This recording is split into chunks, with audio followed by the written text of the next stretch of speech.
Señoras y señores, continuamos con Matinales. Iniciamos con esta vista, con esta panorámica de la ciudad de Santo Domingo. Ahí la estamos mirando. Laura Castellano y quien les habla, Geraldino González, tenemos el placer de recibir al senador Hans Bielú de la provincia Montecristi y del Partido de la Liberación Dominicana. Bienvenido, senador. Muchas gracias, Geraldino, Laura. Bienvenido. Un placer. Qué bueno tenerlo por aquí. Qué bueno que está madrugando con nosotros por aquí. No, a mí me gusta madrugar, déjame decir. La costumbre del trabajo. Senador, contenido. Usted como representante de la provincia Montecristi, que es una de las provincias fronterizas del país, y lo que quiero es rememorar algo.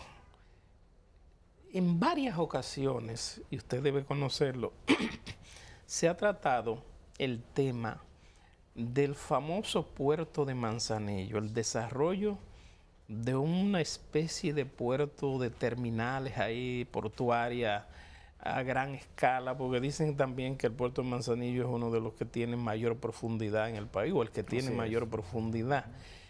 Eso originalmente se le dio a un consorcio, después se lo quitaron, después se lo dieron a otro. ¿En qué ha quedado eso por fin?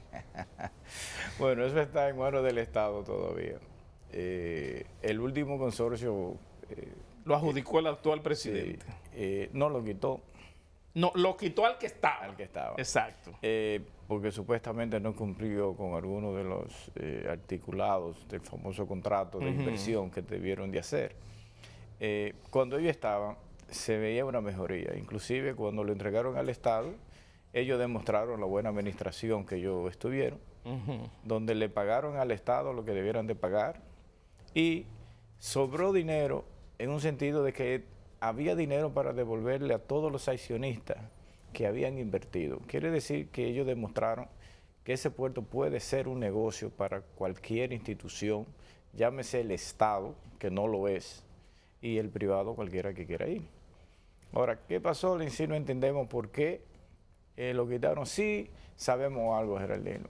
Desde que el puerto de Manzanillo tenga esa vida que debe de tener, varios de los puertos del sur del país, llámese Jaina, Santo Domingo, San Pedro de Yacayó, van a sufrir también. ¿Por qué sentido? Desde el norte estamos más cerca de Miami, inclusive la gente de Puerto Plata dicen que ellos quedan al sur de Miami. De la Florida. O de la Florida, de la cercanía, y nosotros estamos más cerca todavía. No te quiero decir que eso, las distancias más cortas, los productos llegarían más temprano, más rápido. Los furgones que la mayoría de zonas francas de Santiago que vienen a Santo Domingo se irían por Manzanillo, y eso puede equilibrar más los puertos. Entonces eso está en el limbo actualmente. Actualmente está en el limbo, en espera de un príncipe azul, diría yo, que venga y saque y coja el puerto y lo lleve donde el Estado quiera, porque siempre yo creo que el Estado no está seguro qué es lo que quiere hacer. Siempre que se habla de traer una refinería, de que hagan una planta eléctrica, grande, todo. Sin embargo, no arrancamos. Sin embargo, todos los estudios que se han hecho reflejan esto que usted plantea, de que para la zona norte del país sería una diferencia fundamental que estuviera operando a una mayor magnitud. ¿Al Estado no le resulta razonable realizar él mismo la inversión necesaria para ampliar esta instalación? Tiene que entender, Laura, que a veces, a nosotros que vivimos allá, eso es lo que preguntamos, ¿por qué no lo hacen? Pero el Estado que ha hecho inversiones en otros sitios, por ejemplo, tiene que sopesar qué pasaría con eso. Por ejemplo, ustedes no sé si se recuerdan que Balaguer nunca quiso aprobar el aeropuerto de Santiago. Y él decía que si lo aprobaba, se iba a caer el de Puerto Plata, donde el Estado en esos años había hecho una gran inversión en Puerto Plata. Y así mismo sucedió. El aeropuerto de Puerto Plata cayó a un nivel que la mayoría de las líneas internacionales no van, o ahora están empezando de nuevo a ir. Pero los que iban nada más eran los vuelos charter, porque iban a los resorts de Puerto Plata, y una vez también eso disminuyó, también se fueron y cayó, ahora se está retomando. Entonces hay que ver a veces la política que tiene el Estado y la visión de que se invierte aquí, ¿qué pasaría por este lado? Eso yo diría que es lo que ellos más están esperando en sí, de no darle a alguien el puerto completo, como dice uno, cuando ellos saben de que se puede hacer unas cosas y el que viene quizás no tiene ese potencial. Y no quieren como amarrarse con alguien pequeño, como en cosas pequeñas, cuando en sí ellos lo que quieren es algo más amplio. Pero también es una posición un tanto contradictoria, porque el Estado Dominicano siempre ha tenido preocupación con lo que pasa en la zona fronteriza. Incluso se han aprobado legislaciones especiales y se supone que todos los gobiernos tienen la preocupación de un mayor desarrollo en esta zona, y uno tiene que entender que precisamente ese proyecto sería un punto clave para hacer el real cambio, por lo menos en la parte norte fronteriza. Eso es verdad, Laura, pero aquí hay leyes de inversiones que nosotros podemos progresar, un ejemplo, o debimos haber progresado sin el puerto. Y eso me refiero a la ley de desarrollo fronterizo, que es la 2801, la cual ha tenido auge, pero ha tenido auge en los empresarios, no en los empleados. Que yo quiero dejar dicho con esto, que otras instituciones, otros ministerios, como el Ministerio de Trabajo, por ejemplo, no enforzan la ley como deben de ser. Los que están con la ley 2801, la mayoría de las compañías, no todas, la mayoría, son más agrícolas que otra cosa. Y cuando usted va, por ejemplo, al sector banano, arrocero, que se le ha aplicado la ley 2801, el 80 o el 90% de los trabajadores son manos de obra extranjera. Manos de obra extranjera, cuando la ley manda que debe ser un 80% dominicano. Bueno, ¿qué hace el Congreso? Se hace una ley cuando otra secretaría o otro ministerio no aplica la ley. Inclusive la ley de inmigración actualmente, en su reglamento, habla de penalizar a los empleados que le den empleo a extranjeros sin sus papeles. Y yo nunca he visto un allanamiento de inmigración ni la Secretaría de Trabajo yendo a ninguna finca ni a ninguna industria buscando ilegales, podemos decir, porque no tienen sus papeles, como lo hacen en los otros países. Nosotros queremos imitar otros países, pero no tomamos lo mejor. ¿Y no será, senador, que la mayoría de los dominicanos que viven en esa región no le interesa el trabajo que están haciendo esos extranjeros? Mira, yo no estoy de acuerdo, Geraldino. Yo lo que estoy de acuerdo es que el dominicano siempre, o cualquier nacionalidad, siempre quiere sentirse mejor que alguien. Antes el dominicano no cortaba caña, porque no era trabajo de dominicano, pero hacían de todo. Agricultura, construcción. Ahora usted va a agricultura, ¿qué son? Haitianos. Usted va a construcción, haitianos. Inclusive usted va a las construcciones de las escuelas, a las construcciones del Estado, obras del Estado. El sector turístico. Y la mayoría son haitianos. Entonces, ¿para qué el Estado invierte de nuestros fondos para darle mano de obra a haitianos o a extranjeros? No. Aquí hay leyes y no se aplican. Por eso yo decía que hay instituciones que fallan, como para mí el Ministerio de Trabajo, la misma inmigración que tiene derecho de hacerlo no lo hace. Porque yo he ido a inspeccionar escuelas y de 60 trabajadores hay 58 haitianos. Sin embargo, el principal... Sí, pero eso no solamente se da allá. Aquí en la capital usted va a una construcción y de 10 trabajadores, el maestro quizás es dominicano. Sí, pero yo no me refiero tanto a lo privado, porque el privado es privado. Yo digo, los fondos del Estado, cuando da una obra, debe de ser 100% dominicano. Si usted va a otro país y ve las legislaciones de ellos y la práctica, un contrato federal de los Estados Unidos, todos los empleados que trabajen en ese contrato, en esa obra específica, tienen que ser ciudadano americano, no residente, ciudadano americano, porque los fondos del gobierno deben de ser para la gente, los ciudadanos de ese país. Y nosotros estamos invirtiendo y se lo están llevando por otro lado. Entonces, ¿para qué más leyes si las que tenemos no la aplican? Y senador, con eso lo quiero decir que el puerto es muy importante, es necesario para nuestro desarrollo, pero hay leyes de inversiones que no han... El principal enemigo que tiene esa ley ni siquiera es la práctica ni estas situaciones. El principal enemigo es el sector privado. que siempre ha insistido en que esta ley crea condiciones que ellos entienden que son una competencia desleal para las empresas competidoras que están instaladas en otros puntos del país y que por lo tanto no cuentan con ese incentivo.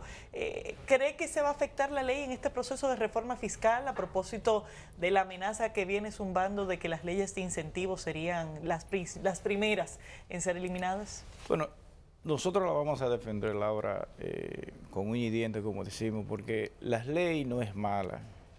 Puede ser que cuando se hizo la ley fue un poco viciada.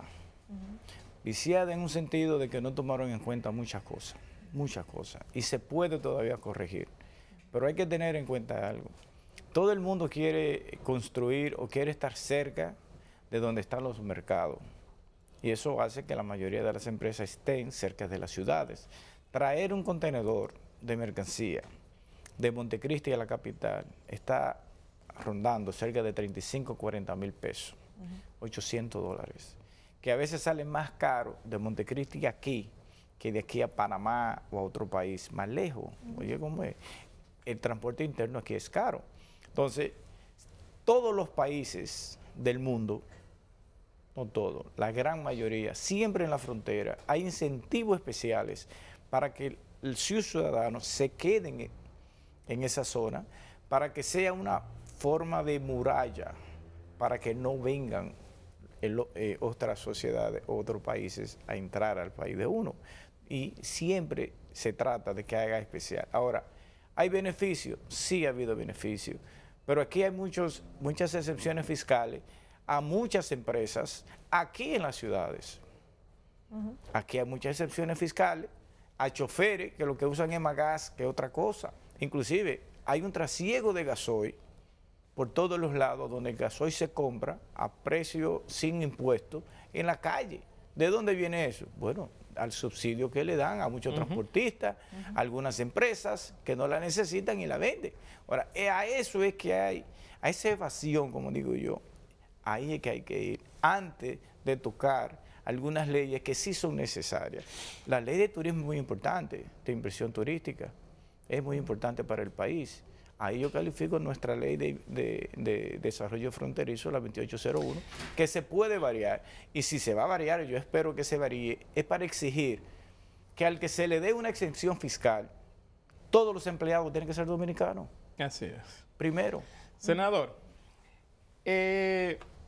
ayer el Ministerio de Interior y Policía dio a conocer la prórroga por un año de la ley que establece el Plan Nacional de Regularización de Ciudadanos Extranjeros.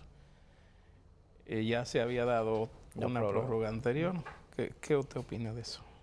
Mira, hay que ver la realidad, lo que está pasando en Haití. Yo creo que fue una buena medida, muy acertada, en el sentido de que Haití vuelve otra vez a unas elecciones. Y en tiempo de elección debemos de tratar que el que gane en Haití, gane por tener una buena relación con la República Dominicana y no una mala, o que gane alguien que sea antidominicano, porque estamos viviendo en la misma isla. Y si es el factor República Dominicana, ese odio se disminuye, el que gane va a tener una buena relación con nosotros. Pero tenemos que tener en cuenta que el que gane no sea un ultraderechista, nacionalista, haitiano, que use el tema República Dominicana como un factor para llegar al poder de Haití. Yo creo que fue una buena medida. Muy bien. Y esperamos que siempre tratemos de hacer las leyes y enforzar las leyes que tenemos nosotros para mantener una buena relación con Haití. Recientemente llamó la atención el accidente que sufrió un miembro del CESFRONT. Lamentablemente murió antes de poder recibir atenciones médicas por el tema de que fue trasladado por tierra. Y a propósito del tema discutíamos las condiciones de seguridad y de acceso a la salud que se le están ofreciendo a los miembros de este cuerpo, que debería ser prioritario tomando en cuenta las condiciones de la frontera. ¿Cuál es su opinión de la forma en que se está manejando la seguridad en la frontera? Desde el punto de vista de la cantidad de miembros del CESFRONT, su efectividad y también de las condiciones que se les ofrece a sus miembros para que realmente hagan un trabajo efectivo en esta zona. Mira, Laura, Geraldino, si nosotros tomamos en cuenta las diferentes instituciones que están en la frontera, yo creo que deben de haber más de 6. Donde hay tantas instituciones castrenses, todas, de seguridad, no debe de funcionar. Y eso es lo que está pasando en nuestra frontera. Cada 4 años, cada 3 años, viene un nombre nuevo, una nueva institución. Cuando hay tanta gente mandando, nunca va a haber una buena seguridad. Aquí sigue, por nuestra frontera, siguen pasando los haitianos como si fuera que van al patio de su casa. Siguen pasando contrabando que uno ni se imagina qué es lo que están contrabandeando de tantas cosas que pasan. Eso es una frontera porosa. Pasan problemas como ese de Cesfrón. Algunos mueren hasta en accidente, otros que ya la gente como que no quiere respetar y hieren a nuestra seguridad, pero esas son de las cosas que se deben de tomar en cuenta, como hizo los Estados Unidos después del famoso 9/11, que tenían 800 o 1000 instituciones supuestamente de seguridad y la convirtieron en una. Eso es lo que nosotros tenemos que hacer. Porque ¿por qué nosotros no podemos controlar la frontera? ¿Por qué razón no? ¿Por qué razón todavía siguen los contrabandos hasta de comida dominicana que la exportan a Haití? Le devuelven el ITEVIS, el 18%, y de allá vuelven y le quieren entrar a la República Dominicana para venderlo como producto dominicano. Senador, a lo interno del Partido de la Liberación Dominicana, en las recientes elecciones, ¿a usted se había dicho o había salido algo en el sentido de que usted tenía algunas diferencias muy pronunciadas con el actual presidente Danilo Medina? Se le atribuía también responder directamente al doctor Leonel Fernández. ¿Cuál es la situación en estos momentos? ¿Cómo van las cosas? La oposición siempre tiene algo que buscar. La relación con nuestro presidente del partido, Leonel Fernández, y con nuestro presidente actual siempre ha sido muy cordial, muy profesional y yo diría muy buena. Todo eso era más... Incluso se decía que usted no iba a ir a un acto donde estuvo el presidente Medina, muchísimas cosas. Que yo me negaba. Exactamente. Así salió en los periódicos. Sí. El senador se niega a ser proclamado por el presidente Danilo Medina. Claro que no, yo fui proclamado el día 8, 9 de enero. Lo que pasó fue que había una fecha, esa se pospuso por conflicto, que era en noviembre, el 1 de 2015, porque había demasiado.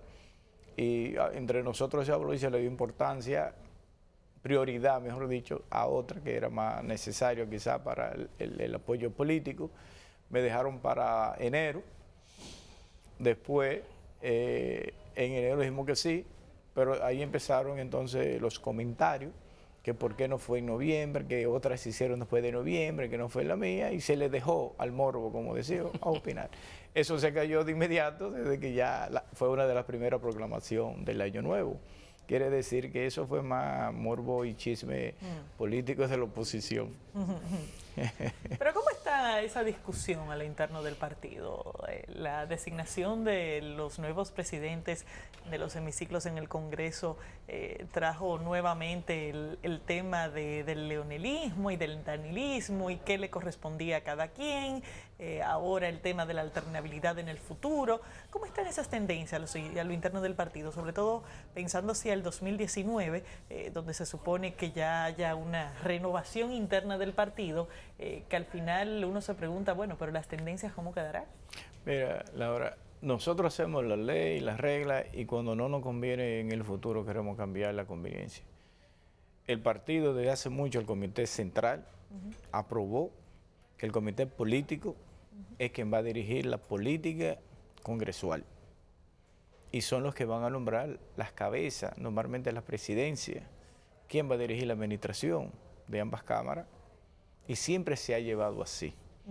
Ahora de repente, Reinaldo Pared Pérez, que en esos 8 años de Leonel, él duró 6 como presidente de la Cámara del Senado. Ahora lo tildan como danilista, que está ahí porque es de danilista, porque es de Danilo. Entonces yo le pregunto a la gente, pero cuando Danilo no era una fuerza política, que en el 2007 perdió frente al compañero Leonel en la convención interna, Reinaldo era el presidente del Senado y siguió siendo presidente del Senado hasta que él optó a ser candidato a la presidencia del país. Entonces, ahí, ¿por qué no decían que él era de Danilo o era de Leonel? ¿De quién era Leonel? ¿De quién era Reinaldo en ese tiempo? Cuando era Leonel presidente, era Leonel que pedía y sugería que él se quedara. Entonces ahora la oposición, si no es uno, es otro, quieren ver algo que no hay. ¿No es Por contradictorio ejemplo, el discurso de alternabilidad con el hecho de que sea Reinaldo el que se coloque nuevamente? cuando se habla más de alternabilidad es porque ya en el Senado, podemos decir, ya hay 3 miembros del comité político. En la Cámara de Diputados ya hay varios miembros del comité político. Y lo que se está hablando es que nadie dure 4 años, ni 6 años corrido, cuando hay otra persona que debe de estar. Pero ya Reinaldo los duró. Ya él lo fue, estamos esperando el nuevo periodo. Lo que estamos hablando es del nuevo periodo. Ya lo que pasó ayer, pasó ayer. En el 16 empieza el nuevo Congreso hasta el 20.